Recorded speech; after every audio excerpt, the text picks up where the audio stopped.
tombol subscribe. Halo semuanya, balik lagi bersama saya Rizka di Ice Homeschooling. Kali ini saya akan menjelaskan materi lagi kepada Aida Muda. Materi yang akan saya jelaskan kali ini adalah tentang sesuatu yang boleh dilakukan dan tidak boleh dilakukan orang tua maupun Aida Muda dalam menguji anak.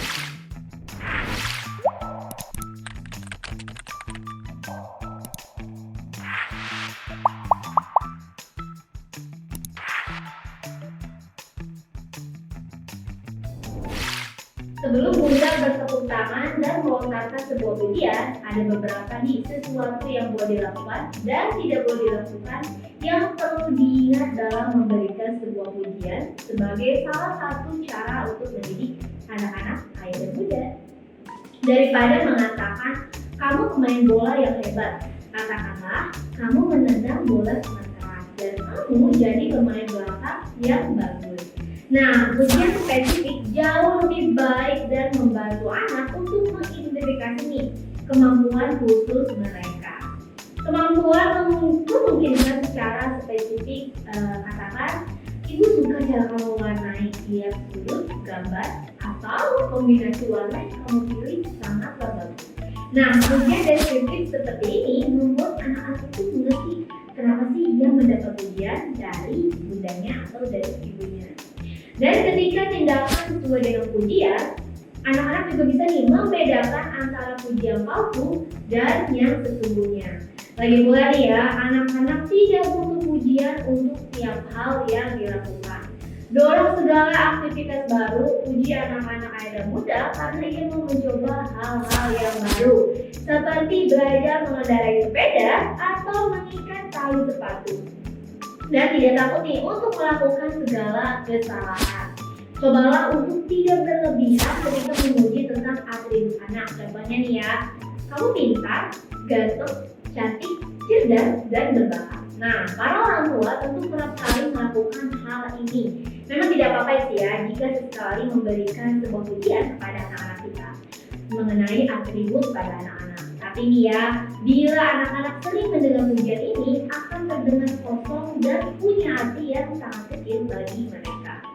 Bila Bunda ataupun Ibu memuji secara berlebihan, secara tidak langsung nih ya, Bunda juga akan kehilangan kredibilitasnya. Bila Bunda mengatakan seperti ini, kerja yang bagus, atau Bunda suka deh gambarnya itu, berulang kali nantinya nih ya, kata-kata ini tidak lagi memiliki arti bagi anak-anak. Pujian membuat anak-anak menerima pesan kalau mereka diterima dan dihargai. Tapi pujian yang berlebihan seperti contohnya nih ya, kamu yang terbaik, paling pintar, atau paling cantik. Nah, pujian seperti ini hanya membuat anak-anak Aida Muda pada akhirnya merasa kecewa. Dan tentu saja nih, hal tersebut dapat menjadi sebuah hambatan dalam proses bagaimana cara mendidik anak yang baik.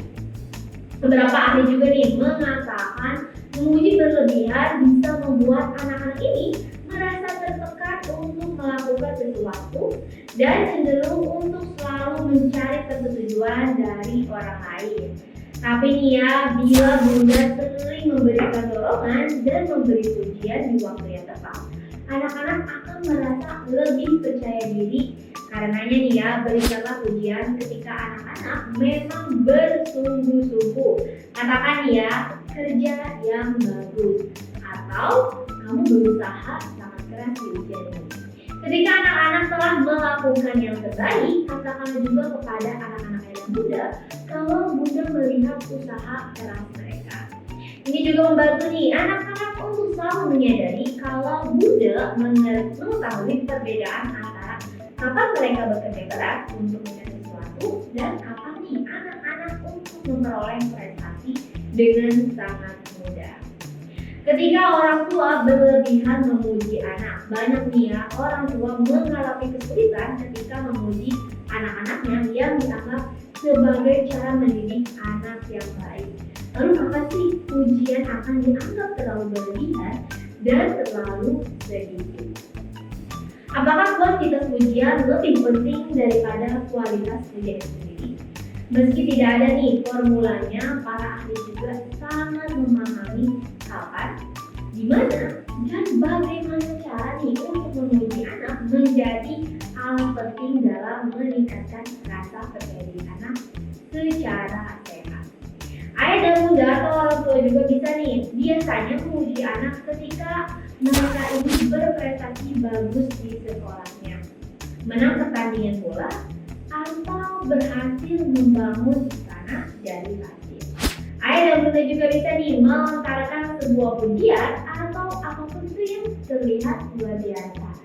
Tapi pada banyak kasus pujian diberikan kepada anak-anak untuk beberapa hal yang sesungguhnya biasa-biasa saja.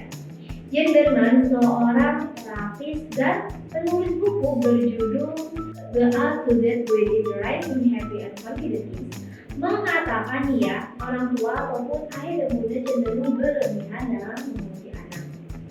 Dalam memberikan sebuah pujian yang berlebihan, ayah dan bunda juga bisa nih mengira membangun rasa percaya diri anak.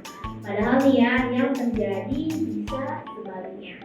Terlalu banyak menerima pujian bisa berefek negatif. Ketika pujian diberikan dengan cara yang tidak tulus, ini membuat anak-anak takut untuk mencoba hal-hal baru atau mengambil resiko karena mereka merasa khawatir tidak bisa berada di posisi yang diharapkan oleh orang tuanya. Selalu memuji anak membuat mereka ini merasa harus senantiasa untuk menerima persetujuan orang tua dalam setiap hal. Hal ini tentu dapat membantu anak-anak menjadi lebih penakut dan tidak berani melakukan sesuatu yang baru. Namun ya, tidak memberikan sebuah pujian juga sama merusaknya seperti memberikan terlalu banyak pujian. Anak-anak akan merasa kalau ia tidak cukup baik atau merasa bunda tidak peduli. Dan sebagai akibatnya anak-anak tidak melihat sisi positif pada diri mereka. Jadi, berapa jumlah pujian yang tepat? Nah, para ahli mengatakan kualitas pujian lebih penting dibandingkan dengan kuantitasnya. Bila memuji dengan tulus dan fokus pada usaha anak, bukan hasilnya anak akan menghargai nih setiap proses belajar yang ia lakukan. Si anak juga akan mudah nih merasa bangkit saat mengalami sedikit kegagalan dalam usahanya untuk mencapai sesuatu. Orang tua maupun ayah dan bunda perlu nih mengenali usaha-usaha anak yang mendorong mereka untuk bekerja keras dan mencapai segala tujuannya. Satu hal nih ya yang perlu diingat adalah prosesnya, bukan hasil akhirnya. Anak-anak bunda mungkin bukan pemain basket terbaik di timnya, tapi bunda juga perlu nih memuji bagaimana usahanya dalam berlatih setiap hari. Bunda juga perlu nih memuji usaha ini meski timnya ini menang ataupun kalah nantinya. Memuji usaha anak bukan hasilnya juga bisa berarti bunda juga menyadari nih usaha anak ketika ia bekerja keras untuk memberikan atau untuk membersihkan teman, memasak makan malam atau menyelesaikan tugas-tugasnya. Tapi memuji harus diberikan pada proporsi yang sesuai. Berikut ini saya akan menjelaskan contoh positif di kehidupan nyata yang menampilkan bagaimana nih memuji anak sesuai dengan prestasinya. Contoh yang pertama adalah bila anak adalah siswa yang bertanggung jawab yang konsisten mendapat nilai bagus di pelajaran matematika. Misalnya nih ya, bunda juga bisa nih menekankan pada kebiasaan belajarnya yang baik. Tapi jangan berlebihan ya dengan memujinya setiap malam ketika ia duduk dan membuka buku bila ini adalah rutinitas yang normal. Berikanlah sebuah pujian ketika anak-anak melakukan sesuatu yang luar biasa tersebut. Contoh yang kedua adalah ketika putri bunda berlatih berminggu-minggu dan akhirnya bisa mengendarai sepeda roda 2. Berikanlah sebuah pujian atas usahanya tersebut. Contoh yang ketiga adalah ketika anak beratraksi dengan sepedanya, bunda juga bisa nih mengatakan kalau ia berani, tapi jangan berlebihan karena ia melakukannya hanya untuk bersenang-senang. Contoh yang keempat atau berikutnya adalah ketika anak melakukan usaha khusus dan layak menerima sebuah pujian. Bunda juga bisa nih melontarkan pujian jika hal itu memang sesuai dengan solusinya.